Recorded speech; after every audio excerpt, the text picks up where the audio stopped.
ಆಕಾಶವಾಣಿ ಕರುನಾಳು ಬಾಬೆಳಕೆ ಸರಣಿಯಲ್ಲಿ ಡಾಕ್ಟರ್ ಗುರುರಾಜ ಕರ್ಜಗಿ. ಒಂದು ಬಾರಿ ಯಮರಾಜ ಯಾವುದೋ ಕೆಲಸಕ್ಕೆ ವಿಷ್ಣು ನೋಡಬೇಕು ಅಂತ ವೈಕುಂಠಕ್ಕೆ ಬಂದ. ಅವನಿಗೇನು ಅರ್ಜೆಂಟ್ ಕೆಲಸ ಇರಬೇಕು, ಬೇಗ ಬೇಗ ಮುಗಿಸ್ಕೊಂಡು ಹೋಗಬೇಕು ಅಂತ ಆ ಥರ ಕಾಣಿಸ್ತಾ ಇತ್ತು. ವಿಷ್ಣುವಿನ ಅರಮನೆಯನ್ನು ಪ್ರವೇಶ ಮಾಡಬೇಕು ಅಂತ ಹೊರಟಾಗ ನೋಡ್ತಾನೆ, ಆ ವಿಷ್ಣುವಿನ ಅರಮನೆ ಬಲಭಾಗದಲ್ಲಿ ವಿಷ್ಣುವಿನ ವಾಹನವಾದ ಗರುಡ ಕೂತಿದೆ. ಏನು ಗರುಡನ ಶಕ್ತಿ, ಅದು ಏನು ಗಾತ್ರ, ಎಷ್ಟು ಗಂಭೀರವಾಗಿ ಕೂತಿದ್ದಾನೆ. ಆತ ಯಮರಾಜ ನಿನ್ನ ನಮಸ್ಕಾರ ಅಂದ. ಅದಕ್ಕೆ ಪ್ರತಿಯಾಗಿ ಯಮರಾಜನು ನಮಸ್ಕಾರ ಅಂದ. ಅಕಸ್ಮಾತ್ತಾಗಿ ಯಮರಾಜ ಅರಮನೆ ಎಡಭಾಗಕ್ಕೆ ನೋಡ್ತಾನೆ, ಅಲ್ಲಿ ಕಟ್ಟೆ ಮೇಲೆ ಒಂದು ಸಣ್ಣ ಮರ, ಆ ಮರದ ಮೇಲೆ ಒಂದು ಪುಟ್ಟ ಗುಬ್ಬಚ್ಚಿ ಕೂತಿದೆ. ಅದು ನೋಡಿದ ತಕ್ಷಣ ಯಮರಾಜನಿಗೆ ಬಹಳ ಆಶ್ಚರ್ಯ ಆದಂಗಾಯ್ತು. ಅರೆ, ಈ ಗುಬ್ಬಚ್ಚಿ ಇಲ್ಲಿ ಹೇಗೆ ಬಂತು ಅಂದ್ಬಿಟ್ಟು ಆಶ್ಚರ್ಯ ತೋರಿಸೋರಂಗೆ ಹೂ ಬೇರಿಸಿ ಭುಜ ಕುಣಿಸಿ ಒಳಗಡೆ ಹೋದ ವಿಷ್ಣು ನೋಡೋದಕ್ಕೆ. ಈ ಯಮರಾಜ ಹೀಗೆ ನೋಡಿದ್ದನ್ನು ನೋಡಿ ಗುಬ್ಬಚ್ಚಿಗೆ ಗಾಬರಿ ಆಗ್ಬಿಡ್ತು.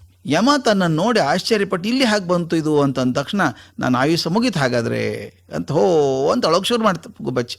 ಇದರಳು ನೋಡಿ ಎದುರು ಕೂತಿತ್ತಲ್ಲ ಗರುಡ, ಅದಕ್ಕೆ ಕರುಣೆ ಬಂತು. ಯಾಕೆ ಅಳ್ತೀಯ ಗುಬ್ಬಚ್ಚಿ ಅಂತ ಕೇಳ್ದ. ಗುಬ್ಬಚ್ಚಿ ತನ್ನ ಕಷ್ಟ ಹೇಳ್ಕೊಂಡು ಹತ್ತು, ಆಯಿತು ನನ್ನ ಆಯುಷ್ಯ ಮುಗೀತು, ಯಮರಾಜ ಹಿಂಗೆ ಹೇಳಿದ ಮೇಲೆ ನಾನು ಇನ್ನೇನು ಬದುಕೋಕೆ ಸಾಧ್ಯ ಇಲ್ಲ ಅಂತು. ಗುಬ್ಬಚ್ಚಿ ಆದರೆ ಏನಾಯಿತು, ತನ್ನ ಹಾಗೆ ಪಕ್ಷಿ ಅಲ್ವಾ ಅದು, ಅದಕ್ಕೆ ಜಾತಿ ಪ್ರೇಮ ಉಕ್ಕಿ ಬಂತು. ಏ ಗುಬ್ಬಚ್ಚಿ, ಚಿಂತೆ ಮಾಡಬೇಡ, ನಾನು ಪಾರು ಮಾಡ್ತೇನೆ ನಿನ್ನ, ಈ ಯಮರಾಜನ ಕೈಗೆ ಸಿಗದ ಹಾಗೆ ವ್ಯವಸ್ಥೆ ಮಾಡ್ತೀನಿ ನೀನು ಬಾ ಅಂತ ಹೇಳ್ತು. ನನ್ನ ಬೆನ್ನ ಮೇಲೆ ಗಟ್ಟಿಯಾಗಿ ಕೂತ್ಕೊಳ್ತೀಯಾ ಅಂತ ಕೇಳ್ತು. ಗುಬ್ಬಚ್ಚಿ ಹಾಂ ಕೂತ್ಕೋತೀನಿ ಅಂತ. ಆ ಗರುಡ ನಿನ್ನ ತಲೆ, ನೀನೇನು ಕೂತ್ಕೋತೀಯಾ, ನಾನು ಅಷ್ಟು ವೇಗವಾಗಿ ಮನೋವೇಗದಲ್ಲಿ ಹೋಗುವಂಥವ್ನು ನಾನು, ಜೋರಾಗಿ ಗಾಳಿ ಬೀಸುತ್ತೆ, ಬೇಡ ಬಿಡು ಅಂತ ಹೇಳಿ ಮೃದುವಾಗಿ ತನ್ನ ಚುಂಚಲ್ಲೇ ಅದನ್ನು ಹಿಡ್ಕೊಂಡು ಆಕಾಶಕ್ಕೆ ಹಾರಿತು. ಅದು ಏನು ವೇಗದಲ್ಲಿ ಹೋಗ್ತದೆ ಗರುಡ, ಅಂತ ಹಾರಿ ಕ್ಷಣ ಮಾತ್ರದೊಳಗೆ ಅತ್ಯಂತ ದೂರದಲ್ಲಿದ್ದಂಥ ಗಂಧಮಾದನ ಪರ್ವತ ಅಂತಿದೆ, ಅದರ ತುದಿಗೆ ಹಾರಿ ಗುಬ್ಬಚ್ಚಿಯನ್ನಲ್ಲೊಂದು ಗೂಡಲ್ಲಿಟ್ಟು ಮರಳು ಬಂದು ತನ್ನ ಜಾಗದಲ್ಲಿ ಕೂತ್ಕೊಂಡ್ಬಿಡ್ತು. ಏನೂ ಆಗಲಾರ್ದಾಗ ಕೂತ್ಕೊಂಡ್ತು. ಸ್ವಲ್ಪ ಹೊತ್ತಿನ ನಂತರ ಯಮರಾಜ ಹೊರಗೆ ಬಂದ. ಮತ್ತೆ ಕುತೂಹಲದಿಂದ ಗುಬ್ಬಚ್ಚಿ ಇದ್ದ ಜಾಗ ನೋಡ್ದ. ಅದು ಅಲ್ಲಿ ಇಲ್ಲದನ್ನು ನೋಡಿ ಮತ್ತೆ ಆಶ್ಚರ್ಯಪಟ್ಟ. ಯಾಕೆ ಹಿಂಗಾಯ್ತಿದು ಅಂದ. ಆ ಗರುಡರಾಜ ಕೇಳ್ದ, ಯಾಕಪ್ಪ ಯಮರಾಜ ಆಶ್ಚರ್ಯ ಆಗ್ತಿದೆಯಾ ನಿನಗೆ, ಆ ಗುಬ್ಬಚ್ಚಿಯನ್ನು ಇಲ್ಲಿ ಕೊಲ್ಲಬೇಕು ಅಂತ ವಿಚಾರ ಇತ್ತಲ್ಲ ನಿನಗೆ ಅಲ್ವಾ, ನಿನಗೆ ಒಂದು ಅಹಂಕಾರ ಇದೆ, ನೀನು ಯಾವ ಪ್ರಾಣಿ ಯಾವ ಕ್ಷಣದಲ್ಲಿ ಜೀವ ಕಳ್ಕೊಳ್ಬೇಕು ಅಂತ ನಿರ್ಧಾರ ಮಾಡಿದೆಯಲ್ಲ, ಸುಳ್ಳಾಗೋಲ್ಲ ಅಂತ ಅಭಿಮಾನ ಇದೆಯಲ್ಲ ನಿನಗೆ, ಈಗ ನೋಡಿ ಸುಳ್ಳಾಯ್ತಲ್ಲ. ಪಕ್ಷಿ ನೀನು ಕೊಲ್ಲಬೇಕು ಅಂದ್ಕೊಂಡಿದ್ಯಲ್ಲ ನೀನು, ಪಕ್ಷಿ ಇಲ್ಲ ಈಗ ಅಂದ. ಯಮರಾಜ ಕೇಳ್ದ, ಸರಿಯಪ್ಪ ಅದನ್ನ ಎಲ್ಲಿಟ್ಟು ಬಂದಿದ್ದೀಯಾ ನೀನೀಗ ಅಂತ ಕೇಳ್ದ. ಯಾಕೆ ಅಲ್ಲಿಗೂ ಹೋಗಿ ಕೊಲ್ಲಬೇಕು ಅಂತೀಯ ಅದನ್ನ, ನೀನು ಯಮದೂತರಿಗೆ ಸಿಗಲಾರ್ದ ಹಂಗೆ ಎತ್ತಿಟ್ಟಿದ್ದೀನಿ, ಗಂಧಮಾದನ ಪರ್ವತದ ಮೇಲೆ ಗೂಡಲ್ಲಿಟ್ಟು ಬಂದಿದ್ದೀನಿ ಅಂದ. ಹಾಗೆ ಯಮರಾಜ ನಕ್ಕ ಕೇಳಿದಂತೆ, ಸರಿಯಾಗಿ ಮಾಡಿದ್ಯಪ್ಪ, ಯಾಕಂದರೆ ಆ ಗುಬ್ಬಚ್ಚಿ ಈ ಸಮಯಕ್ಕೆ ಗಂಧಮಾದನ ಪರ್ವತದ ಮೇಲೆ ಆ ಗೂಡಿನಲ್ಲಿ ಸಾಯಬೇಕು ಅಂತ ವಿಧಿಲಿಖಿತ ಆಗಿತ್ತು. ಅದನ್ನ ಇಲ್ಲಿ ನೋಡಿ ಆಶ್ಚರ್ಯ ಆಯ್ತು ನನಗೆ, ಅದಿಷ್ಟು ಬೇಗ ಅಲ್ಲಿ ಹೆಂಗೆ ಹೋದಿತ್ತು, ವಿಧಿಲಿಖಿತ ಪ್ರಕಾರ ಅಲ್ಲಿ ಸಾಯ್ಬೇಕು, ಇಲ್ಲಿ ಹೆಂಗೆ ಬಂತಿದ್ದು ಅಂತ ಆಶ್ಚರ್ಯ ಆಗಿತ್ತು. ಅದಕ್ಕೆ ನೀನೇ ನನಗೆ ಸರಿಯಾಗಿ ಪರಿಹಾರ ಹುಡುಕಿದ್ಯಾ, ನೀನೊಬ್ಬನೇ ಅದನ್ನು ಮಾಡಲು ಸಮರ್ಥ, ನೀನು ಕರ್ಕೊಂಡು ಹೋಗಿ ಅದು ಎಲ್ಲಿ ಸಾಯಬೇಕಾಗಿತ್ತೋ ಅಲ್ಲೇ ಇಟ್ಟು ಬಂದಿದ್ದೀಯಾ, ಈ ಕ್ಷಣಕ್ಕೆ ಅದರ ಪ್ರಾಣ ಅಲ್ಲಿ ಹೋಯ್ತು ಅಂದ.